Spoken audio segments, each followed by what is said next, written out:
Hello my dear students, welcome back in my class and I'm Professor Urusilias working in Department of Wildlife Sciences, MU Aligarh, and we are discussing about the biogeochemical cycle, and today we'll be discussing about the carbon cycle, that is the journey through Earth's elements pathway.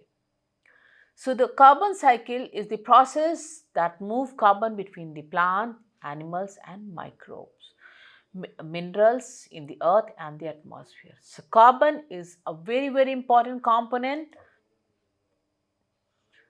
The carbon cycle is crucial for maintaining lives on earth. If we talk about any cycle, the carbon is the most important component in any, whether it's oxygen is released from the carbon dioxide has been taken by the plants and they release the oxygen. So carbon cycle is crucial for maintaining life on earth. The carbon cycle refers to the continuous process by which carbon atoms are exchanged between the atmosphere, biosphere, hydrosphere and lithosphere of the earth.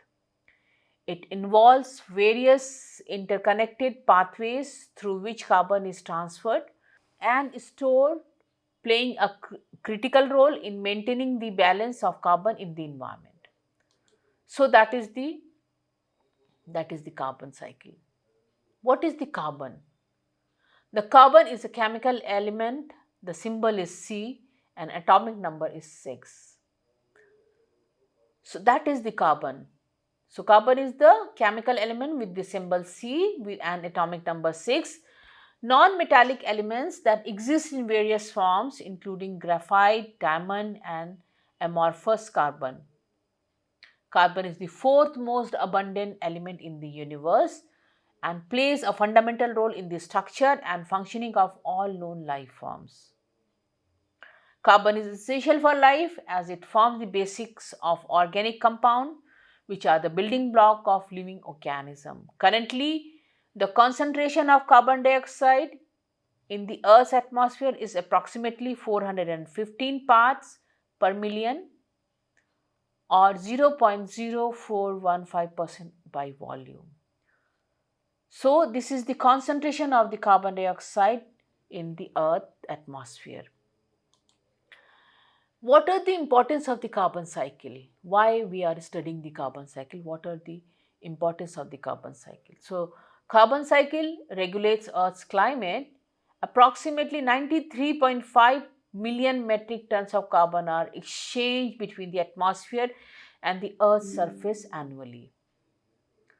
Sustaining life process, carbon is an essential element in carbohydrates, protein, lipid and nucleic acid.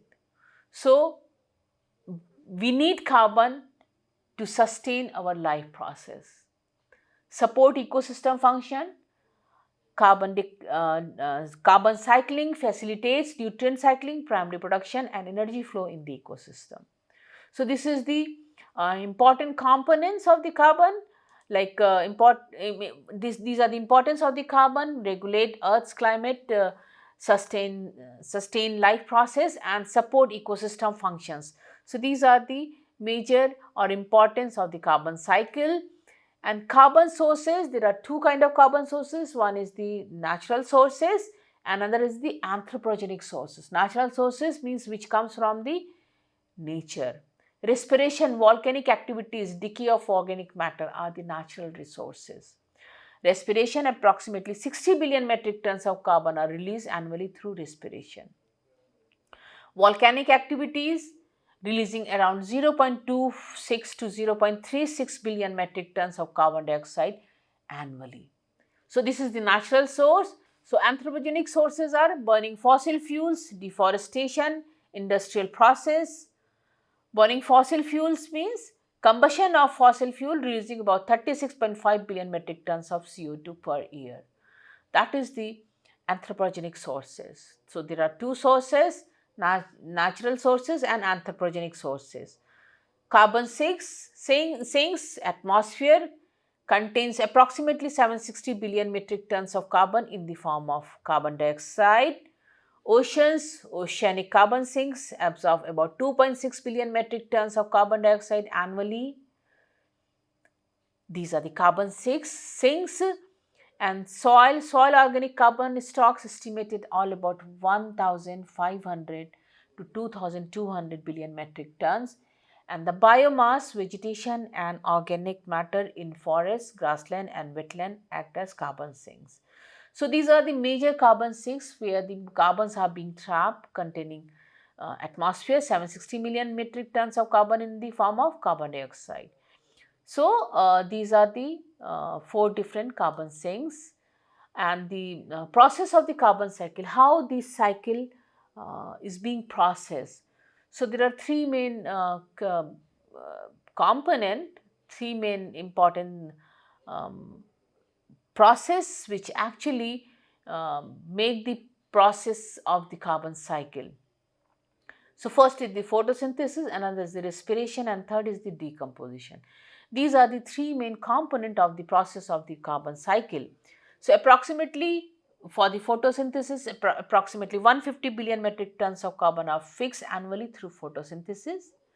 Respiration, globally terrestrial ecosystem release around 60 billion metric tons of carbon annually through respiration. Okay, and then decomposition. We discuss about the decomposition. Decomposition is the decomposing the material, dead material into small so that it can mix up with the ground. So decomposition of organic matter in soil release around 60 billion metric tons of carbon annually. So what is photosynthesis? Photosynthesis is biogeochemical process by which green plants, algae and some bacteria convert light energy, usually from the sun, into chemical energy stored in glucose or other carbohydrates. So this is the photosynthesis, and it is one of the most fundamental process sustaining life on earth. Photosynthesis is one of the important and fundamental process sustaining life on earth, because of the photosynthesis which is taken place by the plants, we get the oxygen, they release the oxygen and we inhale. So that is the importance of the photosynthesis, as it provides the energy source in form of the sugar for almost all organisms. The primary reaction of photosynthesis occur in the chloroplast of plant cell. So here are specified breakdown of the process. One is the light absorption. Chlorophyll and other pigments in the chloroplast absorb light energy from the sun, and then the water splitting. In the light dependent reaction, water molecules are split into oxygen protons and electrons. This reaction releases oxygen as a byproduct which is vital for life on earth. So water splitting is the second process, that is photolysis. Then next is the electron transport chain. The high energy electron released during the water splitting reaction and transformed through a series of electron carried in the thylakoid membrane. The flow of electrons generate a proton gradient across the membrane. So the energy ATP synthesis, then it is the ATP synthesis. The energy from the electron transport chain is used as the pump proton. Across the thylakoid membrane into the thylakoid lumen, that creates a proton gradient which drive ATP synthesis through ATP synthase. This process is called photophosphorylation. So that is the ATP synthesis, and next is the carbon fixation Calvin cycle. The ATP and NADPH produces during the light dependent reactions are used in the Calvin cycle, also known as the light independent reaction or dark reaction. So this is the Calvin cycle, is also known as the dark reaction. In this cycle, carbon dioxide is fixed and converted into glucose and other organic molecules.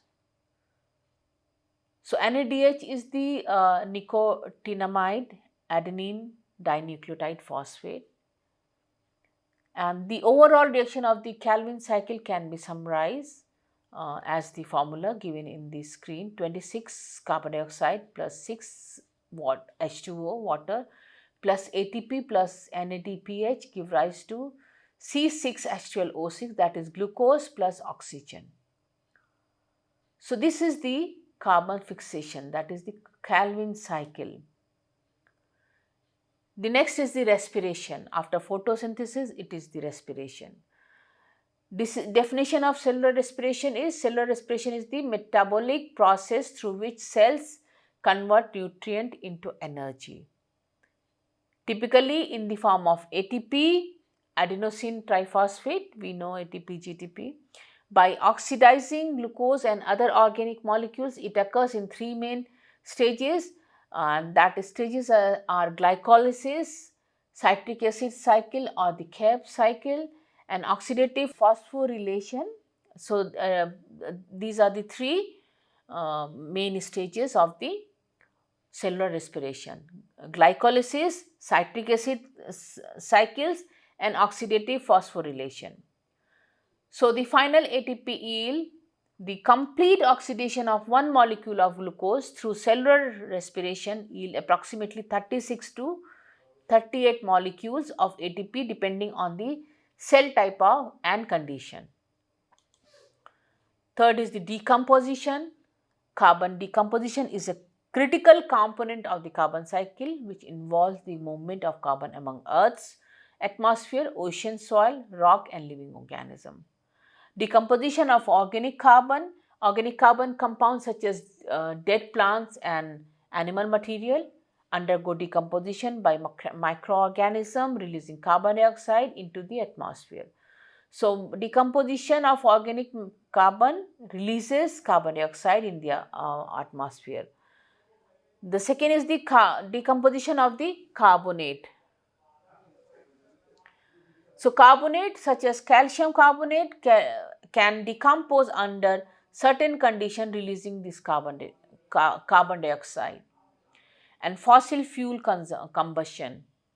Fossil fuel, which is primarily composed of carbon based compound, undergo combustion in vehicle, power plants and industrial process, releasing carbon dioxide into the atmosphere. So, combustion is through the burning.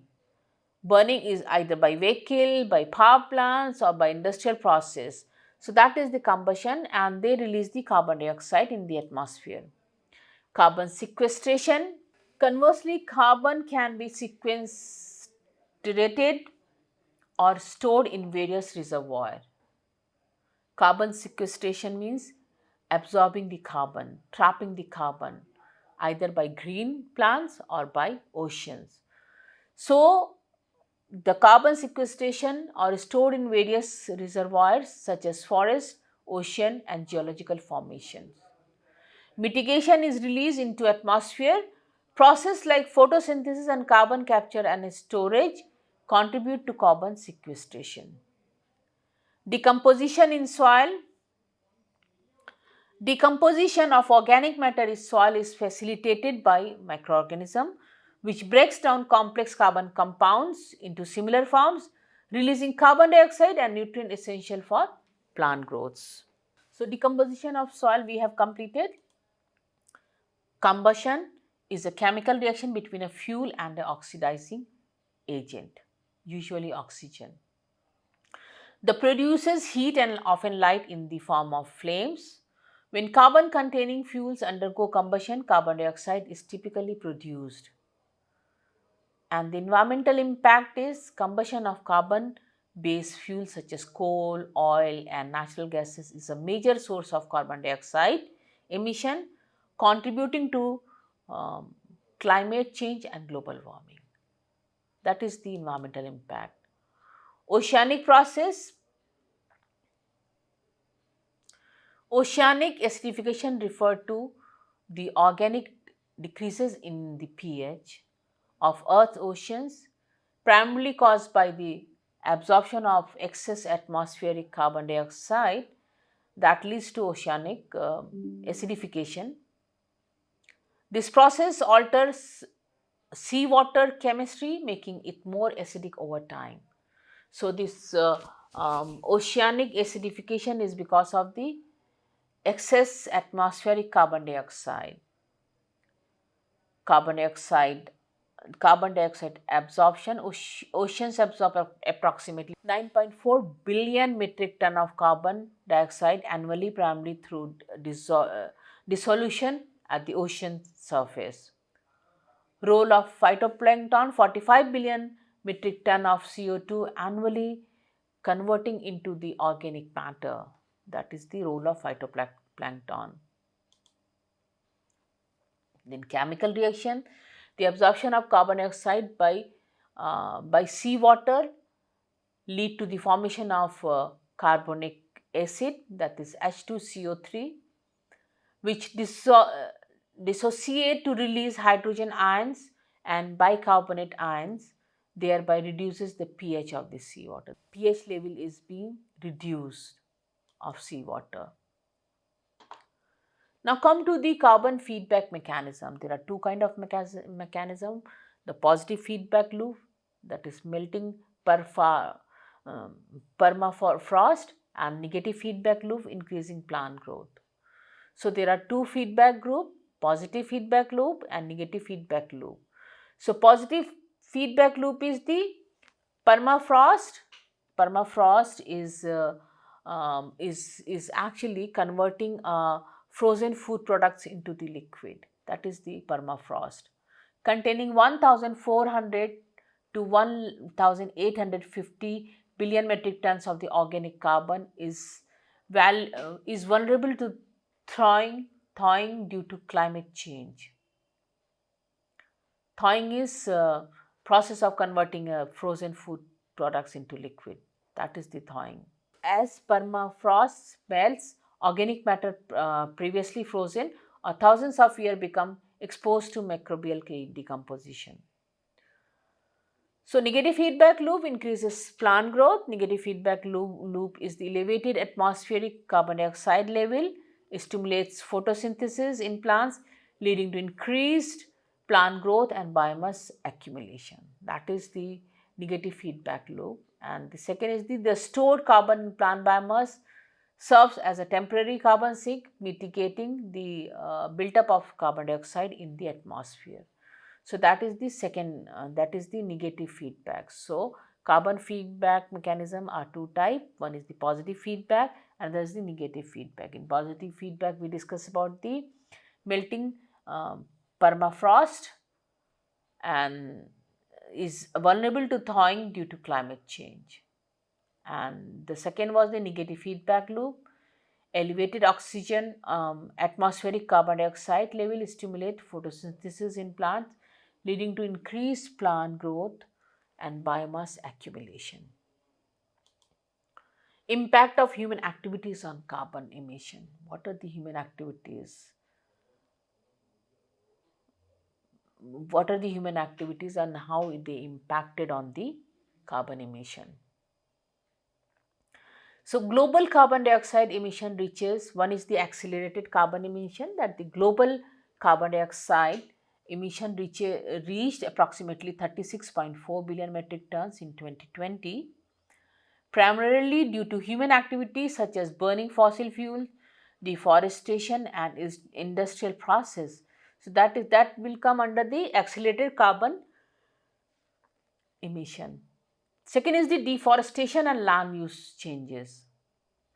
Definitely, if we are cutting the forest, that is called deforestation. We are removing the forest. That will leave impact on the carbon cycle. Deforestation account for approximately 10% of the global carbon dioxide emission. Clearing forest for agriculture, urbanization and infrastructure reduces the Earth's carbon sink capacity, leading to increased atmospheric CO2 level. Industrial process. The human impact was accelerated carbon emission, deforestation and land use changes, and third is the industrial process. Industrial activity releases about 7.1 billion metric tons of carbon dioxide annually. This process includes manufacturing, cement production and chemical reaction, contributing significant to anthropogenic carbon dioxide emission. What are the consequences of the carbon imbalance? If there will be carbon imbalance, what would be the consequences? So, global warming and climate change, oceanic acidification, disrupt of ecosystem and biodiversity loss. So, these will be the three major carbon imbalance consequences of the consequences because of the carbon imbalance. So, first come to the global warming and climate change. Global average temperature has increased by approximately 1.1 degree centigrade since the pre-industrial era due to enhanced greenhouse effect causes by elevated level of carbon dioxide and other greenhouse gases in the atmosphere. So, global average temperature has increased by approximately 1.1 degree centigrade since pre-industrial era. Second is the ocean acidification. Ocean acidification means ocean pH has decreased by around 0.1 units since the pre-industrial era due to absorption of excess carbon dioxide by seawater, leading to ocean acidification. So, growing population is one of the important cause. We are releasing carbon dioxide, inhaling oxygen, because we are also adding into the oceanic acidification. The third is the disruption of ecosystem and biodiversity losses. Rising temperature and changing environment condition disrupt ecosystem and lead to biodiversity loss. Species face challenges in adapting of rapidly changing habitats, leading to shift in species distribution, alter predator-prey dynamic and increase risk of extinction. So, with the increase of the carbon, with the consequences of the carbon imbalance, we have the risk of extinction. We, the human being, as well as all the living creature, are having the increased risk of extinction. We are already passing through the 6 mass phase of the extinction. So, what are the mitigation and adaptation strategies? If there are consequences, there should be the mitigation. And mitigation, most important mitigation is the plantation. So, mitigation and adaptation strategies, renewable energy adaptation. Renewable energy sources met around 29% of the global electricity demand in 2020. Of afforestation and reforestation. Reforestation efforts sequester approximately 1.6 billion metric ton of carbon annually. Carbon capture and storage techniques, climate resilience agriculture. Climate smart agriculture practices could reduce global agriculture emission by around 10% if we go for the climate smart agriculture practices. Coastal protection measures. Coastal protection measures can reduce vulnerability to sea level rise and storm surges. Sustaining urban planning. We have to sustain the urban planning by less reducing the carbon. These are the mitigation measures. However, the government, the national as well as international government, there are different agreement and the policies. Like Paris Agreement. Paris Agreement international, it was the international agreement, and the objective was limit global temperature rise below 2 degrees centigrade. And this convention was signed by 197 parties, ratified by 189 countries.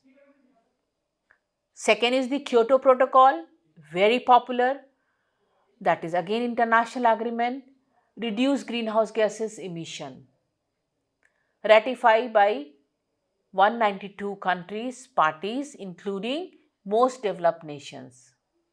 There are some regional agreements and policies. European Union emission trading system, that is regional.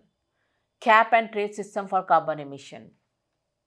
All European Union member states, Ireland, Liechtenstein and Norway. These are the signatories or the participants. Clean Power Plan, that is the national agreement, reduce carbon emission, national agreement of United States, and they are basically about the reduce carbon emission from power plants proposed by EPA under President Obama, related under President Trump. Renewable Energy Directive, that is again regional, that is European Union, promote renewable energy sources. EU members, member state, carbon tax, various countries, the carbon tax has been implemented on various countries at national as well as regional level. Tax for carbon emission is reduce emission.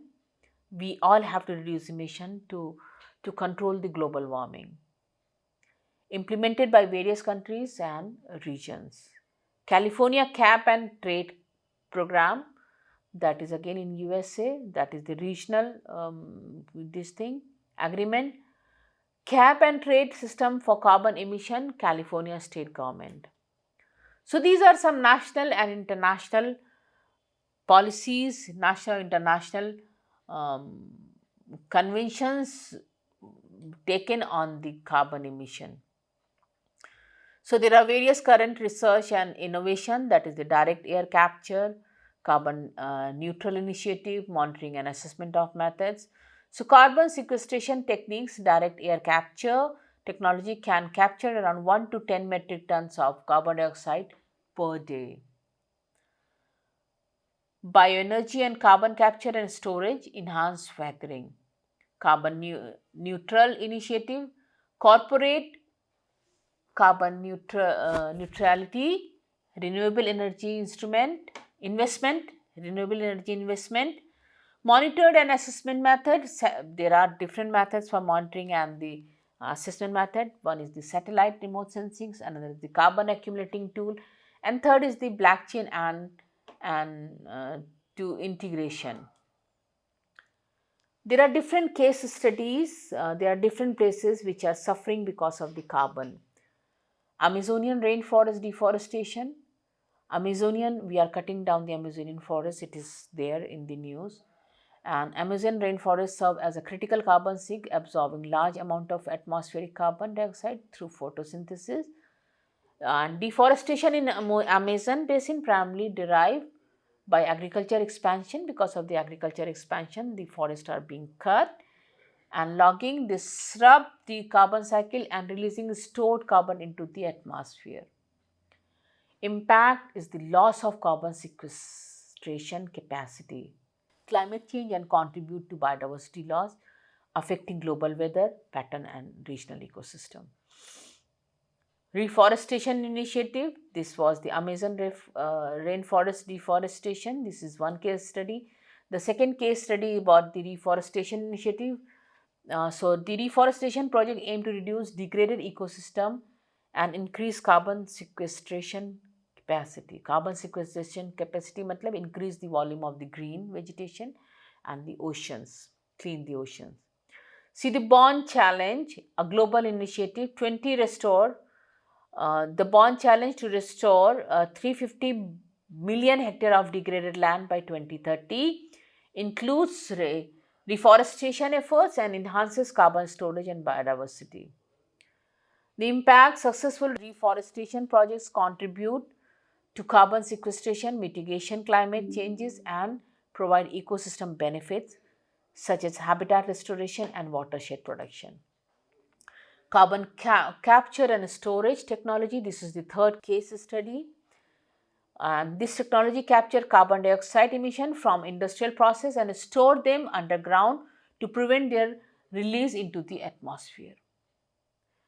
The Sleipner project in Norway involves capturing CO2 from natural gas production and injecting it into geological formation beneath the North Sea or the permanent stages.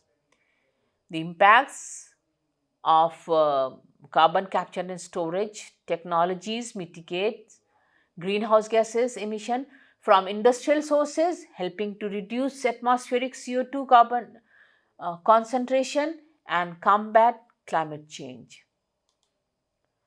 The fourth case study is the ocean acidification and coral reefs. Because of the ocean acidification, we are losing the coral reef, and one of the example is the Great Barrier Reef in Australia. So increased atmospheric carbon dioxide level lead to ocean acidification, which poses a threat to the marine ecosystem such as coral reef. Coral reef, which rely on calcium carbonate to build their skeleton, are vulnerable to ocean acidification, which reduces the availability of carbonations needed for coral growth. And the impact is ocean acidification undermines the structural integrity of coral reef, leading to coral bleaching, reduced biodiversity and ecosystem collapse, with the cascading effect on fisheries and coastal communities. So, what is the conclusion of the carbon cycle? We know what are the impact on the human being.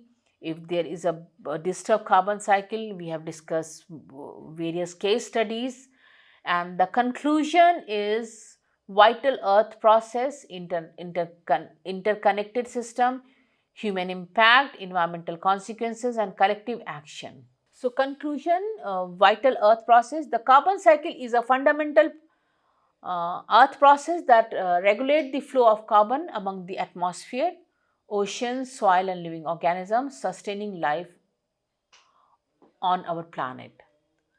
So, this is the vital earth process. The carbon cycle is a fundamental earth process that regulate the flow of carbon among the atmosphere, oceans, soil and living organisms, sustaining life on our planet.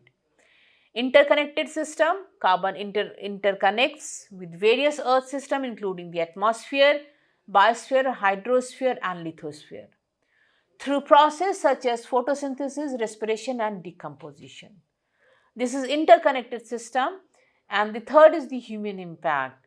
Anthropogenic activities such as burning of the fossil fuel, deforestation and industrial process have significant alter the carbon cycle, leading to increased atmospheric carbon dioxide level and contributing to global warming and climate change. That is the human impact on the environmental consequences. Imbalance in the carbon cycle have profound environmental consequences. So, if there is an imbalance in the carbon, the global warming, it will take rising of the temperature, oceanic acidification, biodiversity losses and disruption of the ecosystem and natural habitats, and that will lead to the global warming. The last is the collective action. Addressing carbon cycle imbalance requires collective action at the global as well as at the national level, including mitigation strategies such as reducing emission from promoting renewable energy, reducing emission and promoting renewable energy, conservation efforts and sustainable land use practices. So, this is all about the carbon cycle, and to have the safe environment instead of using the vehicle which actually uses the fossil fuel, we should use the cycle. So, dear students, grow green, and thank you very much. We will be meeting in our next class about the biogeochemical cycle. Thank you very much.